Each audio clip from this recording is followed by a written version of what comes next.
Hello everyone, welcome back to the channel. I hope आप सबके सब ठीक होंगे। एंड इस वीडियो में हम बात कर रहे होंगे एमजीएम इंदौर के बारे में। बट मध्य प्रदेश के स्टेट कट ऑफ को डिस्कस करने से पहले let me clarify you one important thing कि हर साल अगर हम 2023 से 2024 में देखें और 2024 से 2025 के लिए देखें तो ऑलमोस्ट ऑल इंडिया रैंक में जो फ्लक्चुएशन आता है वो ऑलमोस्ट 5 से 10,000 रैंक तक का फ्लक्चुएशन अगर हम ऑल इंडिया मेरिट लिस्ट पे देखें तो या ऑल इंडिया रैंक पे देखें तो हमको देखने को मिलता है। तो अगर मैंने आपको बताया कि कोई जो कॉलेज है या एमपी में लास्ट कॉलेज 10,000 रैंक पे मिला है एग्जाम्पल के लिए, तो आपकी अगर ऑल इंडिया रैंक 15,000 भी है तब भी आप काउंसलिंग में पार्टिसिपेट करेंगे।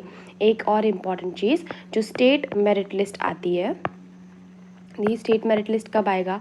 स्टेट मेरिट लिस्ट आएगा पहले तो काउंसलिंग शुरू होगा, फिर आप रजिस्ट्रेशन करेंगे जितने भी बच्चे काउंसलिंग पार्टिसिपेट करना चाहते हैं, और उसके बाद जो रिजल्ट डिक्लेयर होगा that will lead to generation of state merit list. ठीक है, तो that is the best predictor, उससे आप आराम से प्रिडिक्ट कर सकते हैं।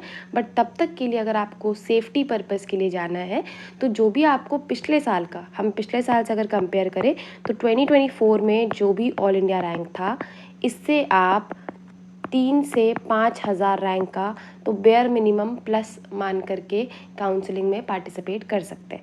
तो अगर आपकी ऑल इंडिया रैंक इस पिछले साल 10,000 पे इंदौर बंद हुआ था तो आप कंसिडर कर सकते हैं कि अगर मेरी रैंक 15,000 तक भी है तब भी मैं ऑल इंडिया के लिए लास्ट राउंड तक जाऊंगा। ठीक है, इस वीडियो में जो हम डिस्कस करने वाले हैं that will be regarding mop up round और सेकेंड राउंड। ठीक है, हर आने वाले वीडियो में हर कॉलेज के बारे में हम इन्हीं दोनों राउंड्स को डिस्कस करेंगे, क्योंकि फर्स्ट राउंड के बाद जो मोस्ट इम्पॉर्टेंट राउंड होता है वो सेकेंड राउंड होता है। इससे हम ऑलमोस्ट प्रिडिक्ट कर पाते हैं स्टेट मेरिट लिस्ट से। और जो इस बार 2024 में सिंस न्यू कॉलेजेस ऐड हुए थे तो मॉपअप राउंड में भी वेरिएशन देखने को मिला था, इसीलिए हम मॉपअप को भी डिस्कस कर रहे होंगे। ठीक है, अब अगर हम बात करें एमजीएम इंदौर की, तो एमजीएम इंदौर में सबसे पहले हम यहाँ पे कैटेगरी लिखते हैं। ठीक है, फिर इसके बाद हम यहाँ पे सेकेंड राउंड लिखते हैं और यहाँ पे हम मॉपअप लिखते हैं। बढ़िया। अब अगर हम बात करें सबसे पहले जनरल कैटेगरी, तो ये बंद हुआ था इंदौर 10,044 रैंक पर, और मॉपअप में बंद हुआ था 12,982 रैंक पे। तो मैंने आपको बताया कि 3,000 से 5,000 भी अगर आपका ऑल इंडिया रैंक इससे ज़्यादा है तब भी आप इंदौर के लिए जाएंगे, आप भरेंगे इंदौर। ठीक है, फिर आते हैं ईडब्ल्यूएस, तो ईडब्ल्यूएस बंद हुआ था 14,733 और मॉपअप में ईडब्ल्यूएस की सीट नहीं थी, मतलब नहीं मिला था कॉलेज।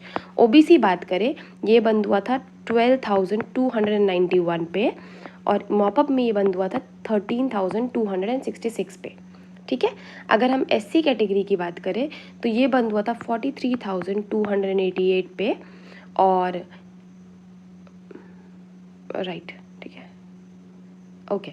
फिर अगर हम एससी में मॉपअप की बात करें तो ये बंद हुआ था 87,769 रैंक पे, और अगर हम एसटी कैटेगरी की बात करें तो ये बंद हुआ था 60,458 और ये मॉपअप में बंद हुआ था 2,39,356।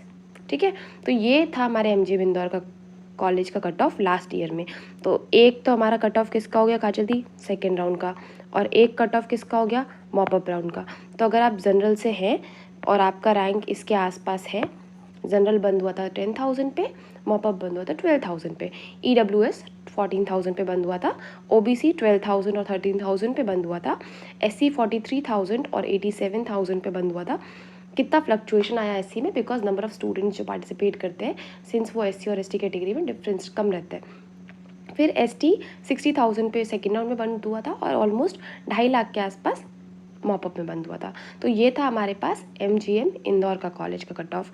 आने वाले वीडियो में हम भोपाल, जबलपुर, ग्वालियर, रीवा इसी सीक्वेंस पे देख रहे होंगे। पुराने कॉलेजेस से स्टार्ट करेंगे और जिस सीक्वेंस में आपको कट ऑफ बताया जा रहा है उसी सीक्वेंस में आप प्रेफरेंस लिस्ट डाल सकते हैं और प्रेफरेंस लिस्ट आपको अलग से भी दे दिया जाएगा। ठीक है, तब तक के लिए बाय बाय, टेक केयर।